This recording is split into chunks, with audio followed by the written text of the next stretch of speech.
Good morning, students. I hope you all understood the first lesson of geography.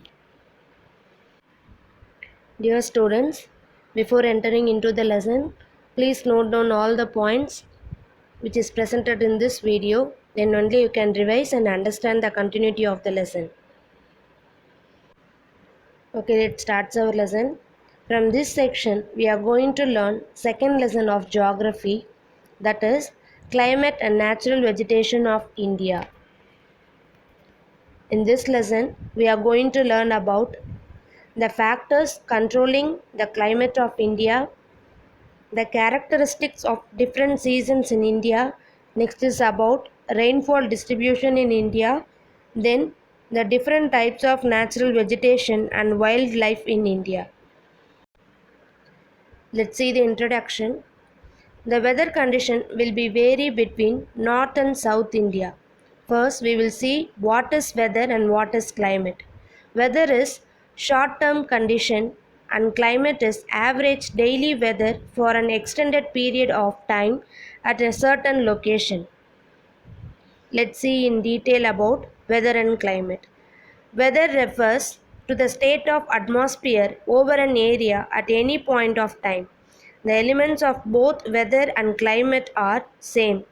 It is the combination of temperature, humidity, precipitation, wind, cloudiness and other atmospheric conditions at a specific time.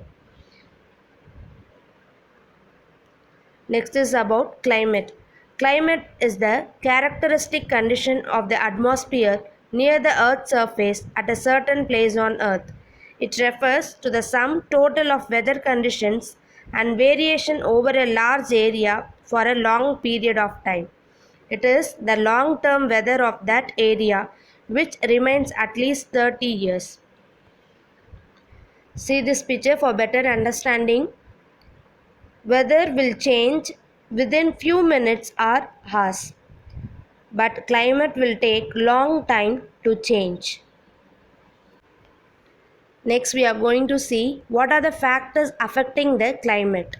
So the factors are latitude, altitude, distance from the sea, monsoon wind, relief, and jet streams. Let's see one by one. First, latitude. In Earth, the equator region receives direct sunlight, so it has very hot temperature. This is called torrid zone. Then the Tropic of Cancer receives little slanting sun rays than equator. This is called temperate zone, which is also called tropical region. Due to the curvature of the earth, the amount of solar energy received varies according to the latitude. Latitudinally, India lies between 8 degree 4 minutes north and 37 degree 6 minutes north latitude. Already we learnt in last lesson that Tropic of Cancer will divide our country into two halves.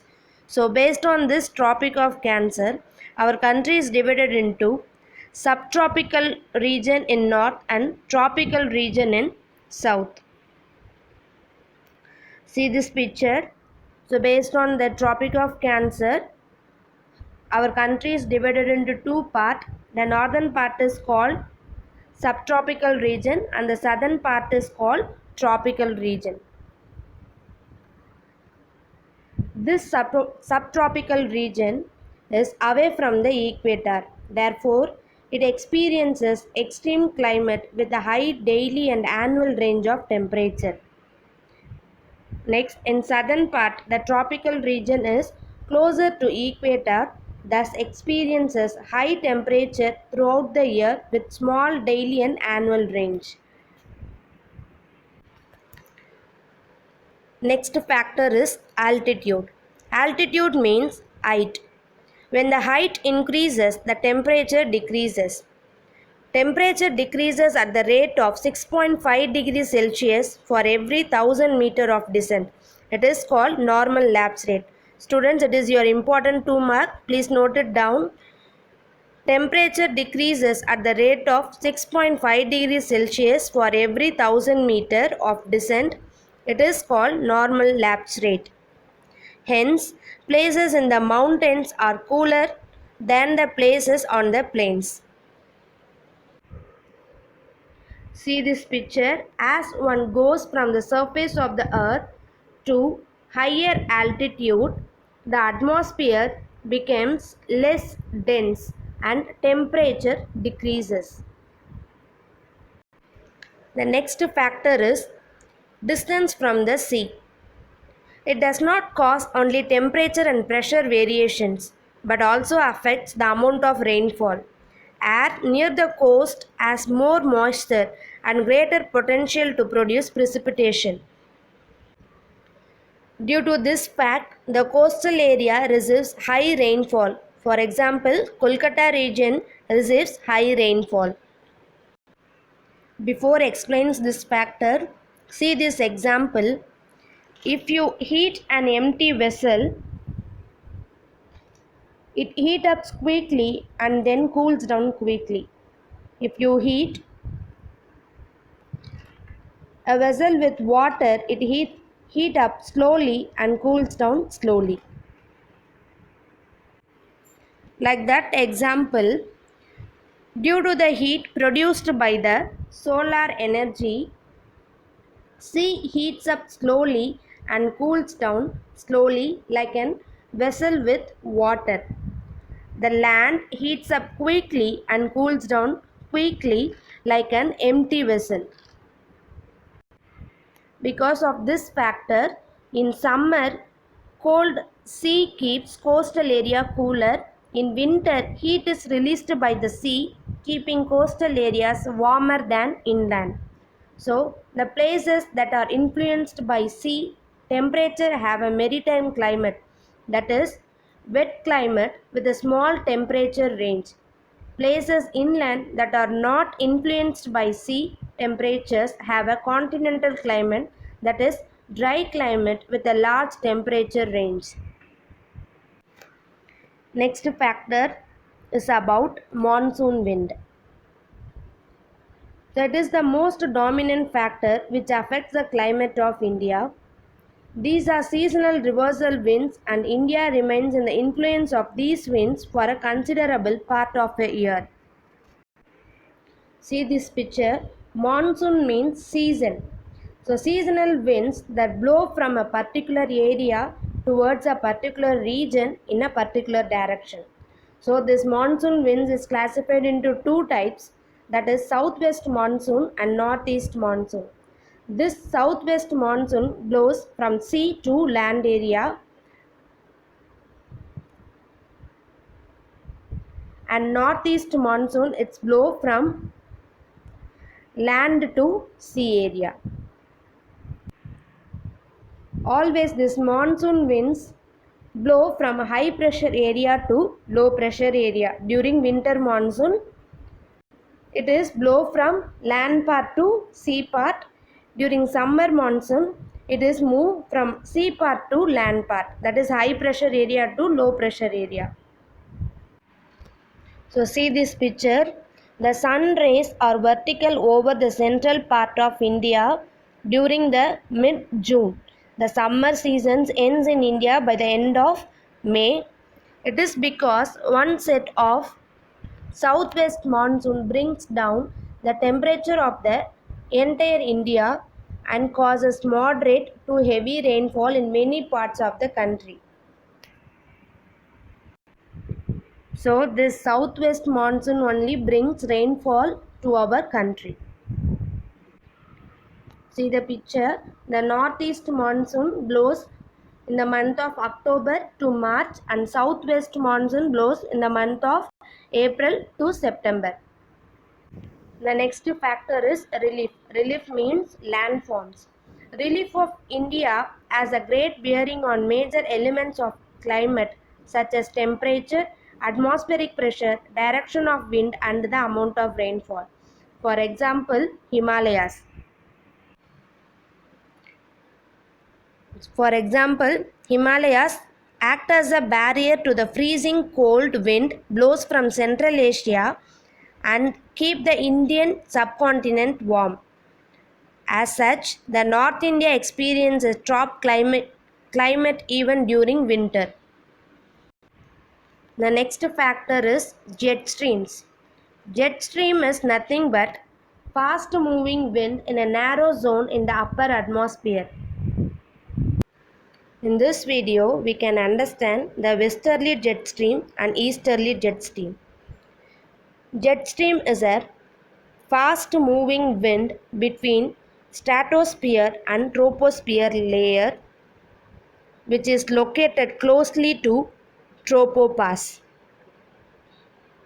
Its speed varies from 110 km per hour in summer and 184 km per hour in winter. In terms of latitude, this jet stream is located approximately over 27 to 30 north latitude. So it is called subtropical westerly jet stream because they are very close to the tropical areas. This jet stream moves in a zigzag manner. It starts, stops, and can split into two or more parts and combine into one stream or flow into various directions, including the opposite direction. Over India, this jet stream flows south of the Himalayas all through the year except in summer.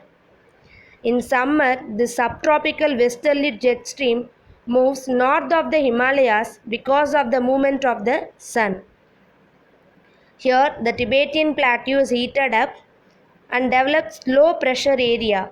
It pulls the jet stream towards north.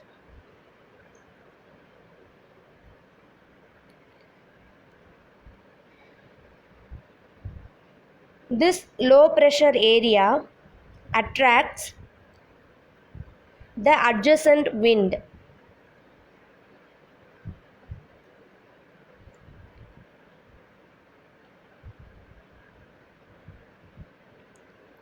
This wind not only comes closer, it also bends. In northern hemisphere, it bends towards right because of Coriolis effect. We can call this as cyclone.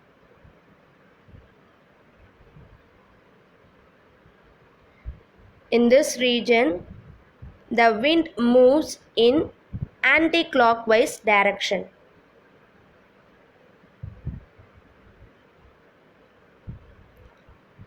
The warm air in this region is rising up and reaches tropopause. Here, the temperature becomes low and the pressure is high. Now, if the pressure is high, the wind present in this region, it's move away from the region.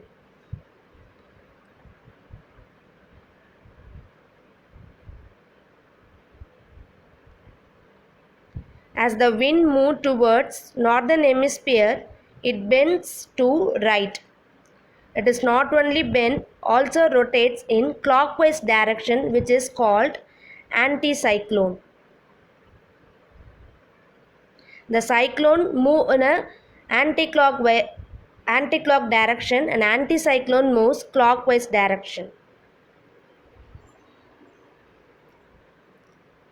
This anticyclone in the upper troposphere weakened the western subtropical jet stream. It also produces the tropical easterly jet stream on the south side of the anticyclone.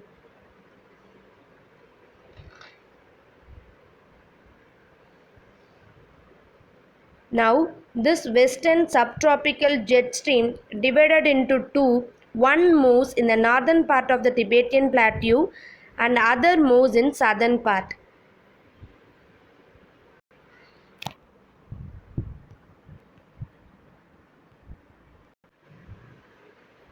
Finally, in the northeastern part of India, it develops into easterly jet stream on the southern side of the anticyclone. The high temperature over the Tibetan Plateau and Central Asia during the summer leads to the formation of easterly jet stream over India. It moves towards west side of India and Africa. So, westerly jet stream helps in arrival of monsoon and easterly jet stream helps in sudden outbreak of monsoon. Here I gave some reference link which is related to this topic. Please go through it for better understanding. Then I gave evaluation questions. Try to answer this question. What is mean by normal lapse rate? What are jet streams? Differentiate weather and climate. Define monsoon. Thank you, students.